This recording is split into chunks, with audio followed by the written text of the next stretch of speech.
Senate begins deliberations on 2016 budget as senators bicker on party lines. President Buhari reaffirms commitment to polio eradication, tax stakeholders to do more. And on the foreign, say 19 people killed as Pakistani forces end gunmen siege on university.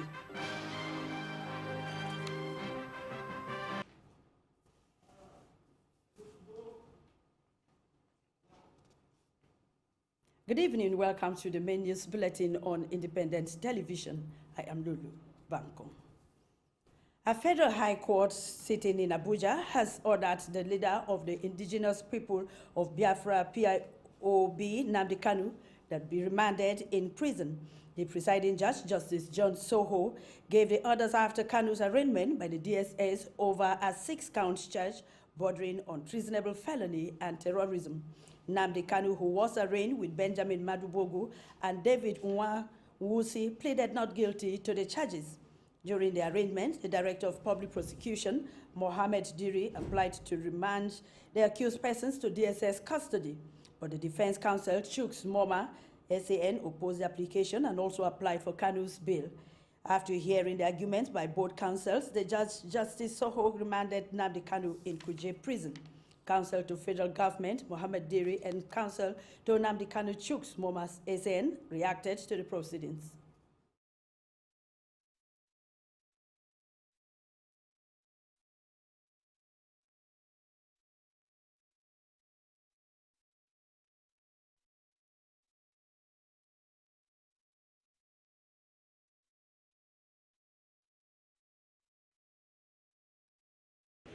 The court has taken cognizance of this case, and the court has ordered that the defendants should be detained in the prison custody, and the case has been adjourned to the that conventionally and constitutionally, the prisons is the proper place to keep them, because we've had experiences where it's been difficult for us to liaise with him and have access to him. So, but the court looked at the argument and, practically gave the ruling in favor of our argument that they should be transferred to the prisons for proper custody.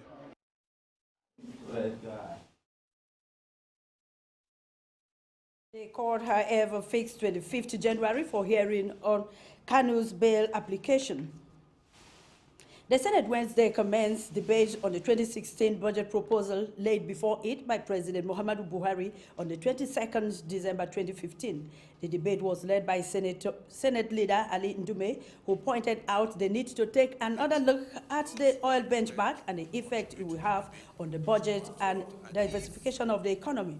Correspondent Amba Olagwe has more. Let the leader lead the debate.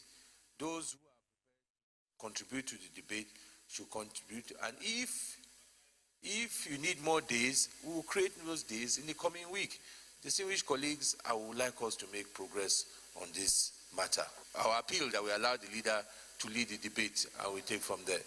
The 2016 budget is coming on the heels of global economic downturn, which have significantly impacted on the Nigerian economy, coupled with pockets of significant home growth difficulties.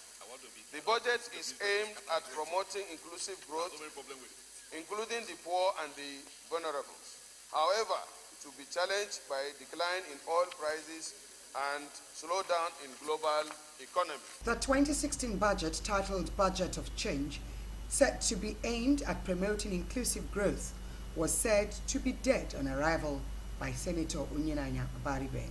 Senator Amin Lawal also helped on the need to ensure the oil benchmark is considered in order to actualize the 2016 budget. This budget is based on a crude price of $38 a barrel. Today it is 28. Therefore, this budget of change is dead on arrival. This is again the first budget presented to the Assembly in the last 17 years, in which in which revenues from oil is not predominant and is not overwhelming. Senator Philip Aduda expressed concern over the amount allocated to the FCT in the budget. The FCT is being given a budget allocation of 37.7 billion. And if we are saying that this is a zero budget, I think that at the end of the day, the allocation for FCT, because when you look at the national priority projects in the FCT, you find out that monies that are even owed people, contractors, is over 200-300 billion. Deputy Senate President noted that the 2016 budget is sending a wrong signal on the prosperity of the Nigerian people. He warned against borrowing to mortgage the future and suggested some ways the country can create money rather than borrow. My problem is that the figure of 6 trillion naira as a budget is sending a signal, a wrong signal of prosperity to the people of Nigeria. I'm not an economist, but I know that if my income is 100,000 naira, and suddenly I start earning 30,000, and I tell my children we will now be spending 120,000, they will get worried where I'm going to get the money from. So I appeal that instead of financing the deficit through the borrowing and mortgage our future, we need to look inwards and find a way of raising the money through the sacrifice of Nigerians. The debate on the 2016 budget continues Thursday, 21st January 2016. Amber Ulagwe. The House of Representatives has commenced debate on the 2016 appropriation bill. National Assembly correspondent Charity Tanko reports that the leader of the House, Femi Gbajabiamila, who led the debate, described the budget as an all-inclusive budget that seeks to carry all Nigerians along. The long-awaited debates on the 2016 appropriation bill commenced Wednesday in the Green Chambers of the National Assembly. Leading the debates, the House leader, Femi Gbajabiamila, said the budget is an epic and historic one, being that it captures the economic and social well-being of the citizenry. He noted that the 2016 budget will stimulate the already wobbling economy. This budget is epic and historical because it is perhaps the first really all-inclusive budget that seeks to carry all Nigerians along. The rich, the not so rich, the poor, the not so poor, and the vulnerable.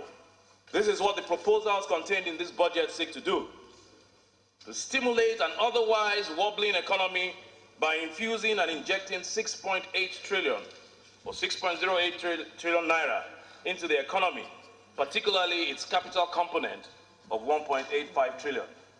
Femi Gbajabiamila further stated that, in line with the Constitution of the Federal Republic of Nigeria, 1999 as amended, the 2016 appropriation has made a provision for social intervention initiatives, which include recruiting, training, and employment of the teeming unemployed graduates across the country. This government has allocated the sum of 500 billion to fund its social intervention initiatives, such as the recruitment, training, and employment of 500,000 unemployed graduates, who are your constituents and my constituents. Partnering with states and local governments to provide loans to market women, traders, and artisans through cooperative societies, direct traditional transfers, which will attract donor agencies, and feeding of public primary school children, which seems to resonate very strongly and has been applauded by our constituents. Members who debated in support of the bill commended the executive for doing a thorough job in the budgets. They, however, called for full implementation. One of the major problems that constitutes a cog in the wheel of our developmental aspiration is the issue of budget implementation. Year in, year out, we pass the appropriation bill into law, but when it comes to implementation, it is haphazard. It's the need for us to emphasize on the issue of budget implementation. For the purpose of this Northeast, we are talking about the good initiative by the federal government to improve the living standard of the people affected. I want this honorable house to be very proactive in coming out to talk, to bring out the variables so that we can assist the executive in realizing the objective and the dividend of democracy for our electorates. The House therefore adjourned to continue deliberation on the 2016 appropriation bill on Thursday, 21 January 2016. Charity Tanko, ITV News, Abuja. President Buhari says his administration remains committed to see Nigeria declared polio-free by 2018 by the United Nations. The president spoke at the presidential villa when he signed the third phase of the Abuja Commitment Agreement with the Bill and Melinda Gates Foundation aimed at sustaining the fight against wild polio virus. State House correspondent Ikaro Atta reports that the Nigerian Governors Forum also made commitment to sustain the anti-polio fight in their respective states. On their effort, a polio-free country, the successful removal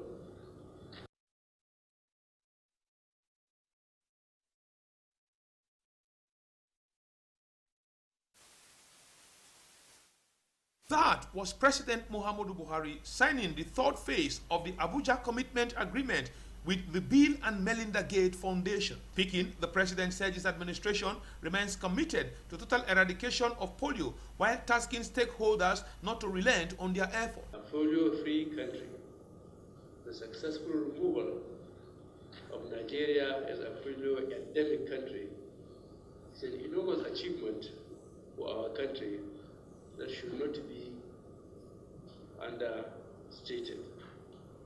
It clearly shows that through sheer commitment, hard work, and having the right partnership, we can succeed.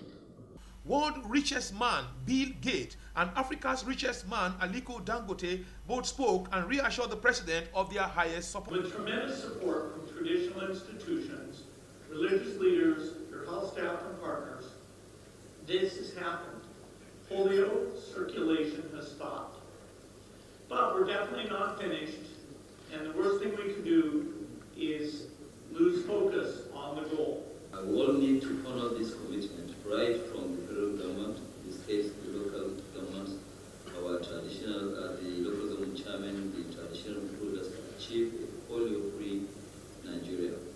Once we get through to the next 2 years to become a polio-free, then the whole Africa is free from polio, because we are actually the only ones left. Chairman of the Nigerian Governors Forum and Governor of Zamfara State, Abdul Aziz Yari, assured of the state governors' maximum support. We will remain committed to ensure that by 2017 to January 2018, Nigeria is polio-free.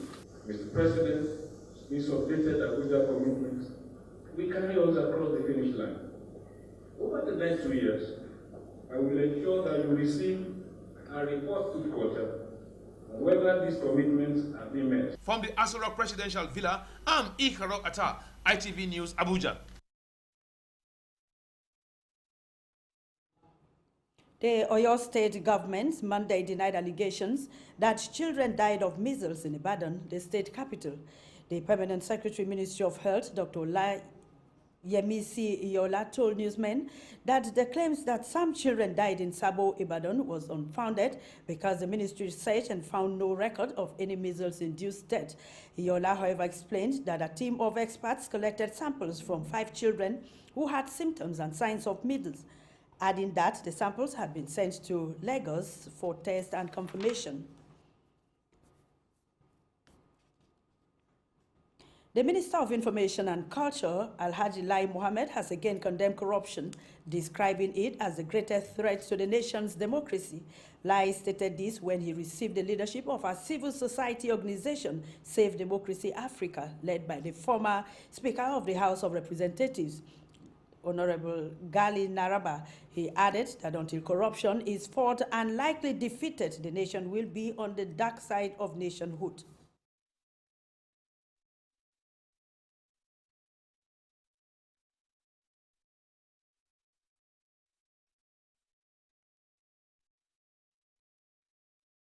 greatest danger today, democracy, is corruption. And this is why I would want the Save Democracy Group Africa to partner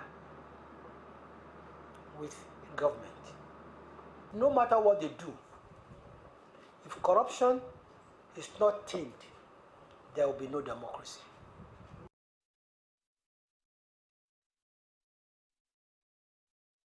The leader of the delegation and chairman planning committee of National Political Summit, Naraba, said the ministry should intensify efforts towards achieving globally acceptable democracy. He called on the president to remain resolute in tackling the challenges bedeviling the nation. Steadfast in steering the ship of the state and in surmounting the many obstacles of statecraft and sustainable development of our nation.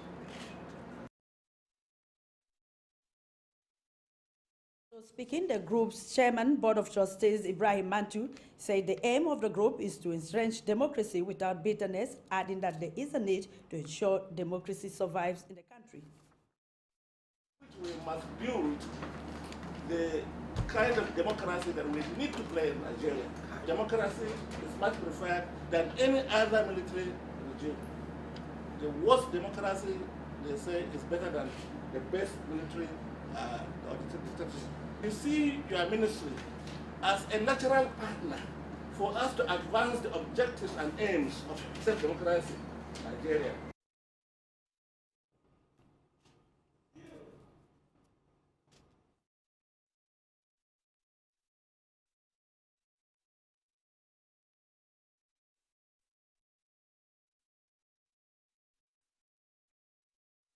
Says it will give very serious attention to the development of the 6 area councils and the satellite towns.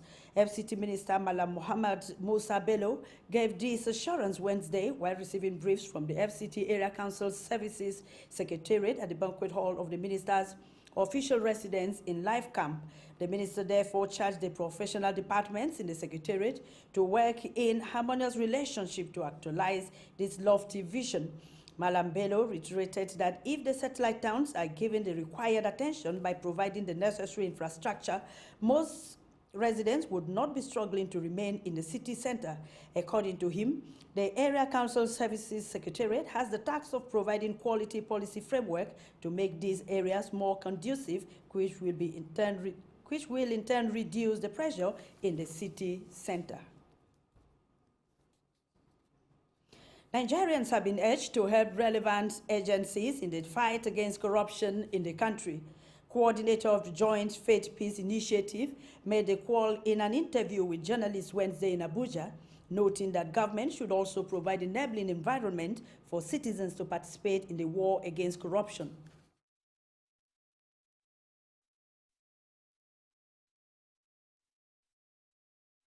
In terms of corruption, I don't think there is anybody that would support corruption because we have seen the danger. We have seen what it has done to our people. My advice is everybody should join hands in this fight against corruption. Meanwhile, a legal practitioner, Roland Emema, has called for capital punishment for corruption offenders in the country. I am very much of the opinion that capital punishments will do a great deal in helping. But the truth is that most times, if you impose a capital punishment, maybe sentence somebody to death, he is shot and is gone. Most times, the process of that corruption may not actually be available. And I prefer that the person who is corrupt should be sent to prison as a deterrent. Other people should see him, let him stay in prison suffering. Still to come, 19 people killed as Pakistani forces end gunmen siege on university. That's on the foreign scene, coming to you after the break.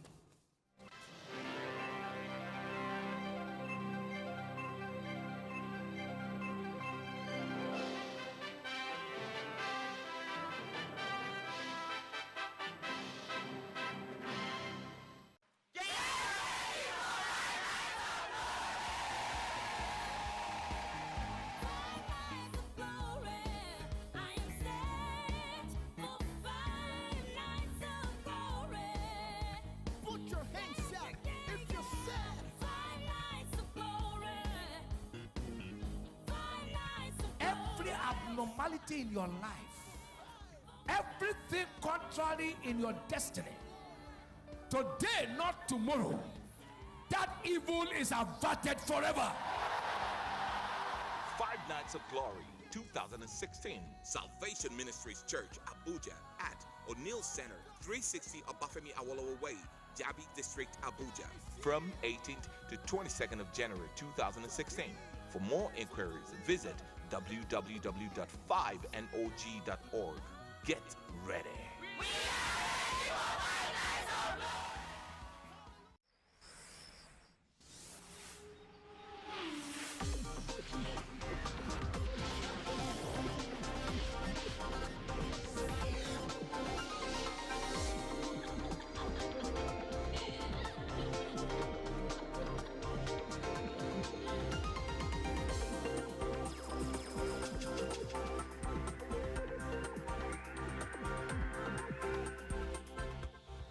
Go ahead, connect to what matters to you and do more online, all at the same time. SpectraNet 4G LTE connects you to your world in a faster, smarter, and more reliable way. SpectraNet 4G LTE, smart internet for the home and office. In the heart of Abuja is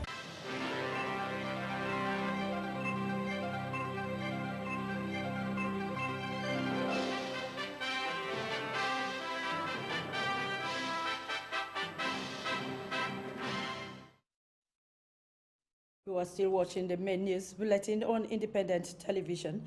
Just to remind you that you can watch ITV on the go with your Androids, Blackberries, and iOS devices. Simply log on to www.itvabuja.com. Now to other stories.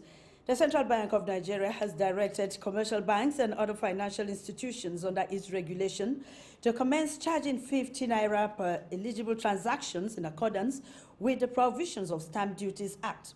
For this and more on the business segment, let's join Gabriel Kumar.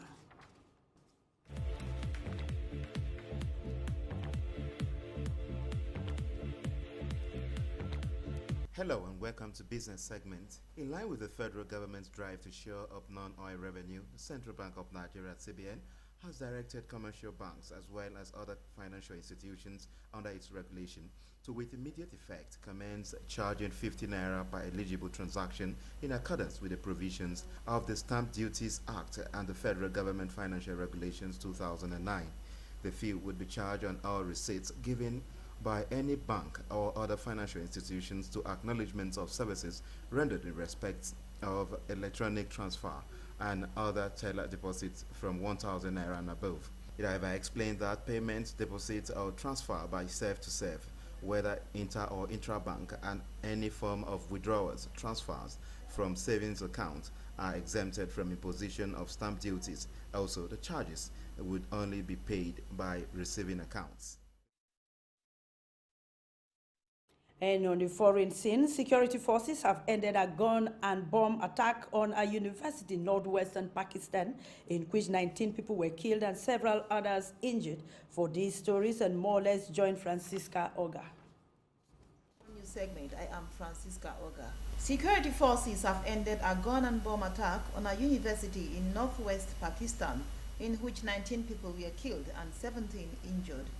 4 suspected attackers also died in a battle that lasted nearly 3 hours at Bachakan University in Chasada. There are conflicting reports about whether Pakistan Taliban militants carried out the assault. The group killed 130 students at the school in the city of Peshawar, 50 kilometers, that is 30 miles from Chasada, in 2014. About 3,000 students are enrolled at Bachakan, but hundreds of visitors were also expected on Wednesday for a poetry event. In Germany, a German jihad is accused of taking part in a special torture unit set up by the so-called Islamic State IS group in Syria, has gone on trial amid high security in Dusseldorf. Niels, 25, was arrested on his return from Syria a year ago and is accused of membership of a terror group.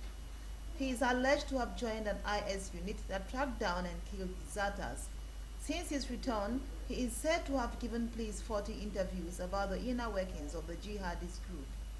During his 13 months in Syria, Niels, whose surname has not been released under German law, is accused of spending 8 months in an internal security unit, apparently dubbed by some investigators as the IS Gestapo. Kurdish Peshmerga forces and militias in northern Iraq have demolished thousands of homes in a concerted effort to remove Arab communities, Amnesty International says.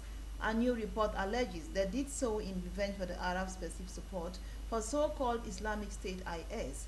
Amnesty says Kurdistan regional government forces might have committed war crimes in areas recaptured from IS.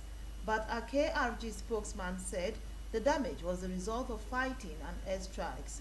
Linda Zabiri told the press that the US-led coalition against IS had also requested that civilians be kept away from areas close to the front line, and that Kurds too had been prevented from returning to some recaptured villages. And that's the foreign news this evening. Back to the main news segment.